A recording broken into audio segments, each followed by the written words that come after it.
Hi Dennis, we're going to do a changeover right now. I'll show you the things you have to change between your two container sizes. We actually thought you had 5 gallons, sorry, but they're 3.5. So this is what's going to be involved in going from the smaller to the larger. And Andy's going to point out the things that need to be changed. So here we go.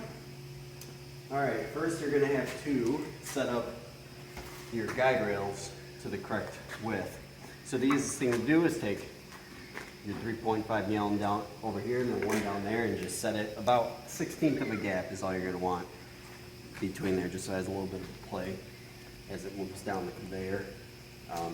They get loosened up right here. You got one threaded rod there and one down there as well.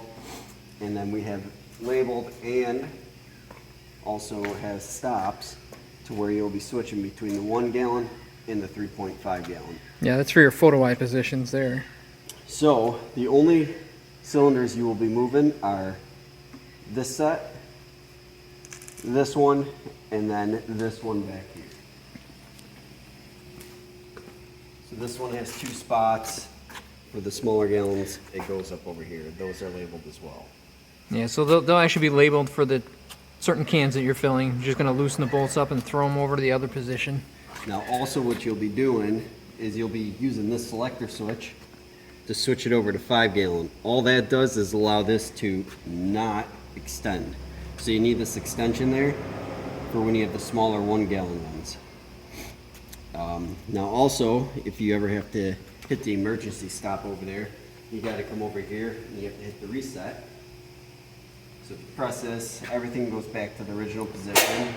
Well, actually, not to point out, but if you do hit the E-stop, you have to clear the machine. So once you've hit the E-stop, the first thing that's going to happen is going to close the filling heads. They're going to retract, and all of your cylinders are going to retract typically. Oh, they go back to the start. Yeah, they're going to go back home. And then you need to turn number 10 sequencer. You want to see there's little buttons on them. You got one underneath. They just pretty much a selector button. So you need to press this 10th one up. Yeah, up from the bottom. And you can tell because the red indicator bulb is popped out. That means you're at your home start position.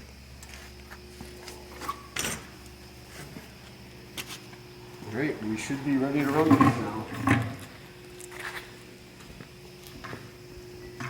Do you also have to adjust the heads up and down, don't you, Andy? Yeah. Yeah, so you got to rack up and down your height of the filling heads. Which you already have some of these machines. 3/8 bolts or a 9/16 wrench. Yeah, you just loosen those 4 up and you just turn the handle up or down. And you'll want to do that with the air off. So with the air off, this sleeve with the cylinder will go down, and then you're going to want pretty much up to this line into the bucket. Yep. But I think you've got quite a few of these, so you should be used to that adjustment. I'm just going to back up here. We're going to run some of the 5s for you. Or 3.5s. Still doing it, see?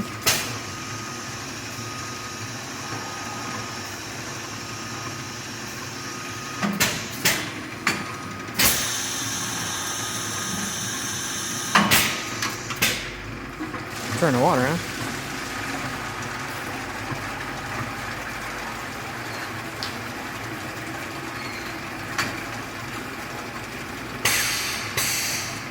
Obviously, you'll have to adjust your set points between the two container sizes also.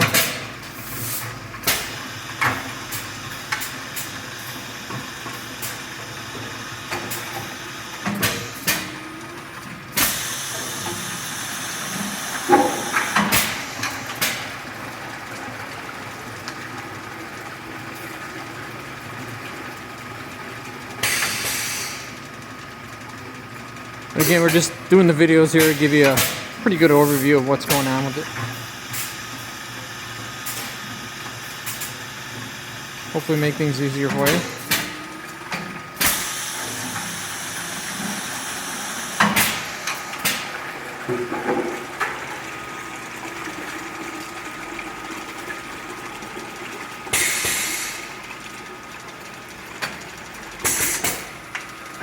Now one last thing with these, when you do set these up, these do have slots in them on each side for over here and over there. So I mean, you will get a little play if you need to move it forward or back, even though these are your stops.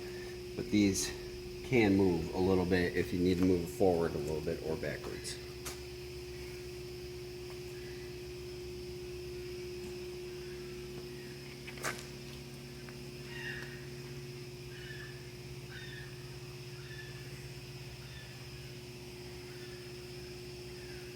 And that's it.